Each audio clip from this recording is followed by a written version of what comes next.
Lep pozdrav z moje strani, ko bi bil vedel, da se to dogaja v Ljubljani, da se nam je danes prišel iz Trska, bi si oblekel takšno kravato. Tudi sam in jo tudi sam zelo spoštujem. Namenil so se več nekaj besed, kako naj to imenujem, za bilanco našega dela v preteklem letu in morda samo en majhen pogled v prihodnje. Mislim, da ni odveč se vprašati, kakšno je bilo poslanstvo Zbora za republiko. Poslanstvo Zbora za republiko je združevati. Združevati vse tisto, kar je, denimo, znano pod imenom slovenske osamosvojitve, državnosti, demokracije. In v tem pogledu seveda Zbor za republiko nadaljuje tradicijo demosa. Mnogi med nami se tega še spominjajo.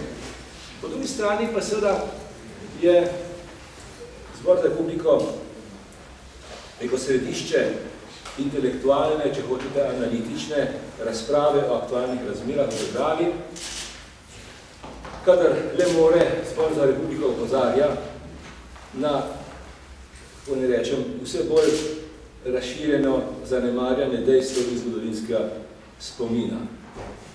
Mislim, da smo poklicani za to, da se spominjamo nekatere stvari, oziroma da jih ne pozabimo in da opozarjamo na njih. Veste, nedavno tega, nekaj tednov nazaj, so se pri nas v Mariboru, Ljubljani in še marsikje začeli protesti proti, kako ne rečem, težavni situaciji v tej državi, proti vladi, proti posameznim funkcionarjem in tako naprej. Ob tem, seveda, če imamo količkaj zgodovinskega spomina, moramo vedeti, se moramo zavedati, da zborovanja ali pa protesti letos, v teh tednih, niso isto kot zborovanja leta 1988 ali pa leta 1989. Ni isto zborovati v razmerah enostrankarskega nedemokratičnega sistema in v razmerah demokracije, ko se prav nihče ne more, ko nihče nikomu ne more prepovedati zborovanja oziroma tega preprečiti. Zato sem nekoliko, kaj ne rečem, razočaran nad izjavo neke gospe, s katero sem v življenju kar precej sodeloval v časih demosa, ko pravi, da se neka stranka obnaša kot absolutni gospodar države, citiram, si podreja parlament, si podreja vso družbo in tako naprej. To namreč preprosto ni res. Jaz sem nedavno tega napisal članek o resnicoljubnosti. Tisto, kar se mi zdi, da je v tem trenutku zelo potrebno, zelo pomembno, je resnicoljubnost. Treba je se zavedati, kaj je res in kaj res ni. Prav tako, kot ni isto protestirati leta 2012 in protestirati leta 1988, tudi ni isto, kar se pri nas zadnje čase pogosto enači, osamosvojitev leta 1991 in zmagovita revolucija leta 1945. To sicer je pomembna razprava o razlikah med tema dvema zgodovinskima dogodkoma. To je pomembna razprava, o katerih najbrž v tem zboru, pa tudi še kje druge, ali pa na okroglih mizah, pa na televiziji, tako naj bi morali večkrat razpravljati. Jaz zdaj ne bom šel v podrobnosti, opozarjam samo na to, da seveda je bila osamosvojitev, nastanek slovenske države bistveno bolj modern, seveda novejši, poznejši pojav kot socialistična revolucija. In seveda ne smem pozabiti, da je leta 1991 projekt iz leta 1945 propadel. In ne samo pri nas, ampak po vsem svetu. Ko govorimo o teh protestih zadnje tedne, moramo reči, da so bili to v marsičem, v marsikateri razsežnosti pristni protesti in jih je treba kot takšne jemati, spoštovati, poslušati in tako naprej. Seveda se pa moram ograditi ali pa moram omeniti tako malo osmislitev, kot se temu reče, osmislitev protestov. Protesti sami so se dogajali, vse mogoče reči so se povedali na račun vlade, na račun gospodarskih razmer, na račun svetovne krize in tako naprej. Ljudje so izražali svoje skrbi, svojo prizadetost, svojo skrb, svojo jezo, če hočete, svoj bes zaradi mene. Ampak druga stvar je pa tako posmišljevanje teh protestov. V nadaljevanju namreč so te proteste podprle oziroma podružile nekatere znane javne osebnosti, organizacije, društva, ustanovitev celo nek odbor, ki se imenuje Odbor za pravično solidarno družbo in tako naprej. Te proteste, dajmo si biti na jasnem, so vzeli v roke njihovi razlagalci. In te osmislitve so tudi na nek način usmerjene. In zdaj bi rad tukaj bil zelo precizen.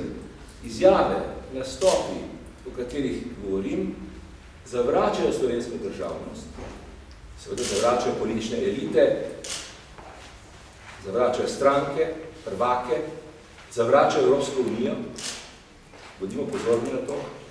Namesto tega predlagajo vrnitev tam revolucije, narodne vojne, predvsem pa predlagajo neposredno demokracijo. Rad da sem pozoril to, da neposredna demokracija je nekaj, kar smo že imeli. In že spet, kaj ne rečem, opozarjam na to, da gre za neke anahronizme, za nekatere anahronistične pojave. Delegatski sistem je bil oblika neposredne demokracije. Če nekdo, neki delegat, neki oblasti, nekemu funkcionarju ni všeč, prihodnič ni bil več povabljen na sejo parlamenta oziroma katerekoli inštitucije, katere član je bil. Delegatski sistem je v bistvu obsegal vse državljane Slovenije ali Jugoslavije, ampak so izbirali ljudi, ki so se lahko udeleževali za določene priložnosti, za določenih dogodkov. Zdaj,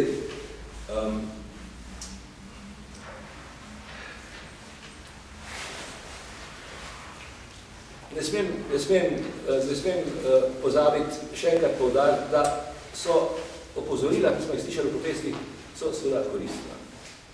Nekaj drugega pa je preračunavanje, izjave, nastopi razlagalcev, ki se bolj kot s problemi ukvarjajo s preračunavanjem učinkov svojih izjav in nastopov, skušajo ustvarjati bolj ali manj priljubna, všečna, preprosta, vendarle pozarjam protislovna politična sporočila, ki imajo eno samo skupno točko, razveljavljanje vrednot osamosvojitve in vračanje pred osamosvojitvenih, arhaičnih, anahronističnih vrednot, ki so bile značilne za komunistično Jugoslavijo. Motiv je razumljiv, gre za varovanje premoženja, vpliva in privilegijev. Za ta namen so se nekateri pripravljeni odreči tudi, ali predvsem Evropski uniji, evru, varčevalnim ukrepom, reformom in tako naprej. Zdaj sem gledal nazaj, še en pogled naprej. Če imamo kakršnokoli moč, vpliv in tako naprej, če je naša beseda Zbora za republiko kakorkoli pomembna, vplivna, bi predlagal, da Zbor za republiko izreče podporo aktualni vladi in želi veliko uspehov pri njenih reformah, pri njenih reformističnih poskusih, namenih, pobudah in tako naprej. In upamo, da bo v naslednjem letu ta vlada izvršila oziroma uspela doseči tisto, kar si je namenila, da imamo neke dobre temelje in razloge in kaj ne rečem, okoliščine za to.